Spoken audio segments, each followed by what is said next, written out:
सभी को प्रणाम। हम पढ़ रहे हैं पुस्तक प्रेम योग और इसमें गुरुदेव हमें समझा रहे हैं विशुद्ध प्रेम की शक्ति के बारे में। विशुद्ध प्रेम जाग जाता है तो कैसे भक्त और भगवान एक हो जाता है, कैसे परमार्थ का भाग मन में जाग जाता है, कैसे आत्मा विचलित हो जाती है एकदम आनंद में, ब्लिस में। और अगर कुछ अनुचित मन में घटित हो रहा हो तो कैसे भगवान हमें उससे बाहर निकालते हैं। तो आगे पढ़ते हैं। परम पूज्य गुरुदेव वंदनीय माता जी से पूरे हृदय पूरे अंतःकरण से प्रार्थना करते हैं कि हमारे भीतर भी वो विश्वास जग जाए। किसके प्रति? प्रेम के प्रति, प्रेम की सच्ची भक्ति के प्रति, प्रेम की सच्ची शक्ति के प्रति वो विश्वास। क्योंकि जब विश्वास जग जाएगा तो यात्रा सरल हो जाएगी।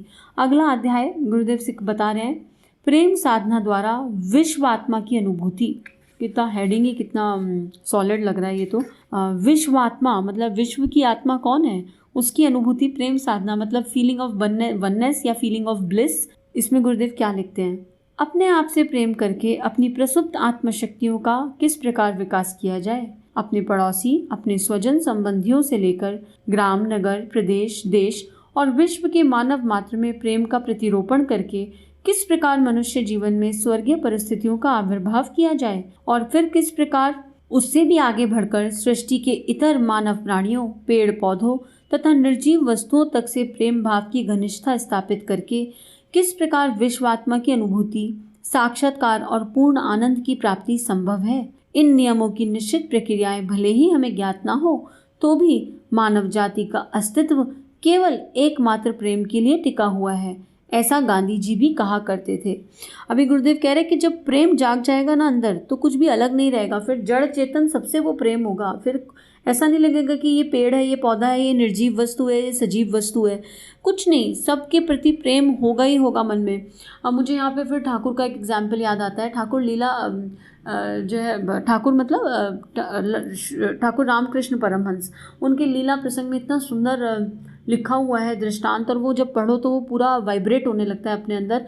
उन्होंने कितना सुंदर लिखा है कि ना अगर ठाकुर के सामने कोई कपड़ा भी फाड़ दो तो उनको तकलीफ होती थी, उनको दर्द होता था।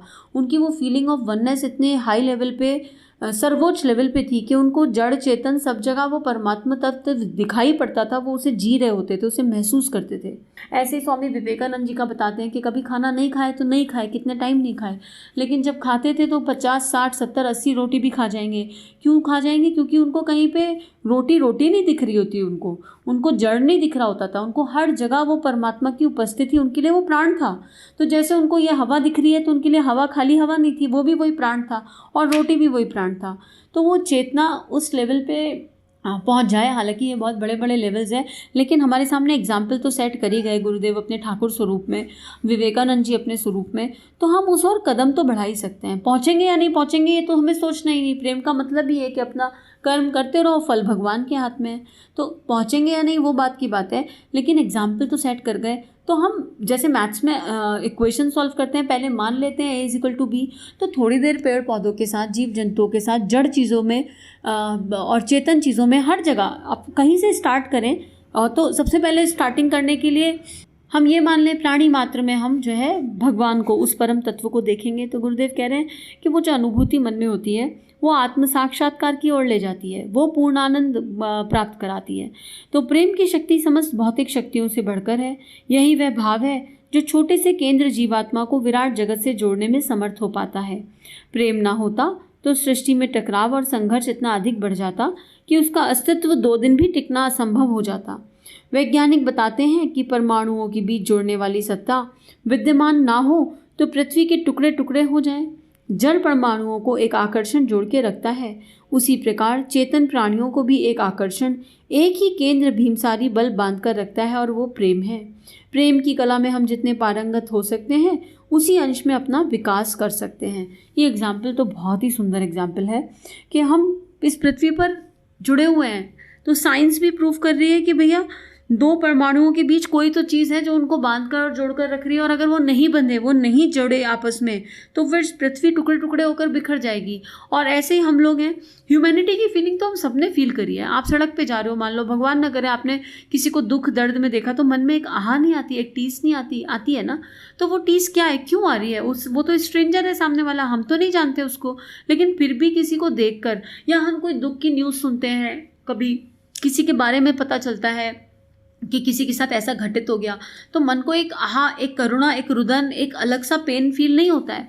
वो क्यों फील हो रहा है, वो उसका कारण क्या है? तो वो कहीं हमारे भीतर का वो प्रेम है, लेकिन हम उससे परमानेंट कनेक्टेड नहीं हैं। और क्योंकि हम परमानेंट कनेक्टेड नहीं हैं उससे, तो वो आता है और चला जाता है, क्षण भर के लिए आया। अब मान लो आपके मन में कोई भाव आया क्षण भर के लिए, अब वो भाव कह रहा था कि कुछ कर्म करो, उस व्यक्ति के लिए कुछ करो, चाहे 5 मिनट की प्रार्थना ही करो, लेकिन हमारे पास संसारिक काम इतने ज़्यादा हैं कि हम वो 5 मिनट निकाल ही नहीं पाते और अपने दूसरे कामों में लग जाते हैं, और फिर कनेक्शन क्रिएट नहीं हो पाता। तो फील तो हम सभी करते हैं, और मुझे लगता है 24 घंटे में सब लोग कम से कम 5 मिनट के लिए तो 5 या 7 बार तो वो फीलिंग को फील कर लेते हैं। लेकिन क्योंकि अवेयरनेस अंदर की तरफ नहीं है, भीतर की तरफ नहीं है, तो वो फील होके भी फील नहीं होती, वो आती है और चली जाती है। तो क्यों चली जाती है? क्योंकि हम मैटेरियलिस्टिक चीज़ों में उलझ गए।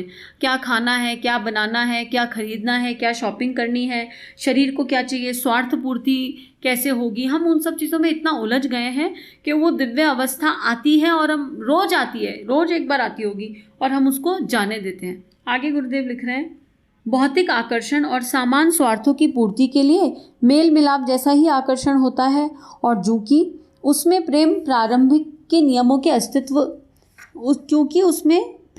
प्रेम के अस्तित्व नियम होते हैं, इसलिए मानव जाति भूल से उसे ही प्रेम समझने लगती है। इस प्रेम को प्रेम मानते हुए भी स्थूल और वासनाजन्य ही कहा जाएगा। अदीद आबास के मध्य में सिद्धिस्ती के किले में वहाँ का अच्छा चिड़ियाघर है। इस चिड़ियाघर के संरक्षक ने 20 वर्षों तक लगातार शेरों के जीवन का सूक्ष्म अध्ययन किया। उन्होंने इस वन्य पशुओं से संबंधित अनेकों घटनाओं का संकलन करके लिखा कि शेर अपने बच्चों से प्यार नहीं करता, कभी कभी तो वह उनको जख्मी भी कर देता है। इसके विपरीत शेर अपनी पत्नियों से बहुत प्रेम करते हैं। शेर शेरनी एक दूसरे से प्रेम करते हैं, एक दूसरे को समझते हैं। शेर यह सहन नहीं कर सकता कि शेरनी पर मक्खी भी आकर बैठे। यह अध्ययन प्राणियों के प्रेम की जन्मजात आकांक्षा का प्रतीक है, भले ही उसकी सीमा इतनी संकुचित ना हो कि शेर अपने प्रेम के बीच बच्चों की उपस्थिति भी सहन ना कर पाता हो। तो गुरुदेव हमें एग्जाम्पल दे रहे हैं कि जिसको हमने प्रेम मान लिया है आज की डेट में, हम सोचते हैं कि हम प्रेम करते हैं। अगर कोई आपसे कहे कि आप किसी से प्रेम नहीं करते, तो बिलीव मी, हमको सुनने में ही अच्छा नहीं लगेगा। हम कहेंगे क्यों नहीं करते? हम अपने मम्मी पापा से, अपने हस्बैंड से, अपनी वाइफ से, अपने बच्चों से कितना तो प्रेम करते हैं, पूरा दिन तो उन्हीं के लिए लगे रहते हैं, पूरा सारा समय तो उन्हीं के लिए व्यतीत करते हैं, और आप कह रहे हो प्रेम नहीं करते? ऐसे कैसे? ऐसे तो बहुत सुन के भी अजीब लग रहा है। तो गुरुदेव कह रहे हैं क्योंकि उसमें इनिशियली तो प्रेम का अस्तित्व होता है, राइट, लेकिन कहीं ना कहीं उसमें एक्सपेक्टेशंस भी होती हैं मूल में छुपी हुई, और हम उन्हें समझ नहीं पाते। अब मान लो आप अपने बच्चे से बहुत प्यार करते हो और बच्चा बड़ा आज्ञाकारी है, तो जब तक बच्चा आज्ञाकारी है आपका प्रेम बढ़ता रहेगा, बढ़ता रहेगा। अरे वाह, मेरा लाल, मेरा पीला, मेरा नीला जो भी हमारे भाव है, और हम बड़ी उसकी सराहना करेंगे, तारीफ़ करेंगे, सब कुछ करेंगे। और वही बच्चा जरा सा आपके विपरीत चला जाए, आपका कहना ना माने, तो वो क्या होगा? प्रेम क्षण भंगुर होगा। और अगर बच्चे ने आपका कहना नहीं माना तो आप हर्ट हो जाओगे। हर्ट कौन हो रहा है? आप उसकी बात, मतलब आपका मन दुखी होने लगेगा। कौन दुखी हो रहा है? अगर सच्चा प्रेम होता तो हर्ट थोड़ा ना होते, दुखी थोड़े ना होते। यहाँ ये नहीं कहा जा रहा कि बच्चे को समझाना नहीं है, समझाना है, लेकिन दिव्य प्रेम के भाव के साथ समझाना है। एक हर्ट इंसान किसी को कैसे समझा सकता है? एक दुखी इंसान किसी को कैसे समझा सकता है? अगर आप अपने बच्चे के लिए होप और हैप्पीनेस ही रेडिएट नहीं कर रहे हो, केवल वरी रेडिएट कर रहे हो, तो आप उसे कैसे समझाओगे और क्या समझाओगे? आप खुद सोचो। तो वो प्रेम जो सामने वाले के व्यवहार के अनुसार उस प्रेम का ग्राफ ऊपर नीचे हो जाए।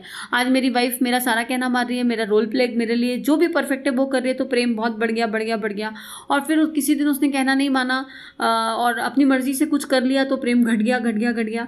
ये प्रेम परमानेंट थोड़ा ना है। ये क्या है? ये प्रेम है क्या? फिर टेम्परेरी हुआ ना। जो सामने वाले के व्यवहार के बिहेव पे बदल रहा है वो प्रेम थोड़े ना है। तो गुरुदेव यहाँ पे कितना सुंदर फिर शेर का एग्जाम्पल दे रहे हैं कि हम लोग चलो उस शेर से तो बेटर हैं। शेर तो अपने और शेरनी के प्रेम के बीच में अपने बच्चों को भी नहीं आने देता। तो मनुष्य उस लेवल पे गया गुजरा तो नहीं है कि अपने बच्चों की उपस्थिति भी सहन ना कर सके, लेकिन at the same time purest form of love यहाँ मिसिंग है। तो और ये हमें खुद ही चेक करना है। अगर आपका दिल, आपकी अंतरात्मा कहती है कि आप प्योरेस्ट फॉर्म ऑफ लव की तरफ हैं, तो कॉन्ग्रेचुलेशंस, फिर तो यात्रा बहुत सरल है। चलते जाइए। आत्म साक्षात्कार कभी ना कभी तो हो ही जाएगा, लेकिन कब होगा इसकी जल्दी में मत पड़िए। वो दिव्य शक्तियों को, वो परमात्मा को निर्धारित करने देते हैं, वो ज़्यादा बेटर है। लेकिन जिनको भी ऐसा लगता है कि उनके दिल में वो दिव्य प्रेम है, उनकी चेतना को कोटि कोटि नमन, उनको परम वंदन, और उन सब के लिए और बाकी सबके लिए भी, पर बहुत बहुत सारी प्रार्थनाएं कि हम दिव्य प्रेम की तरफ एक कदम बढ़ाएं। सभी को प्रणाम। आज का स्वाध्याय यहीं समाप्त करते हैं। इस तरह की और वीडियोस देखने के लिए हमारे चैनल को सब्सक्राइब कीजिए। आप सभी का बहुत बहुत धन्यवाद।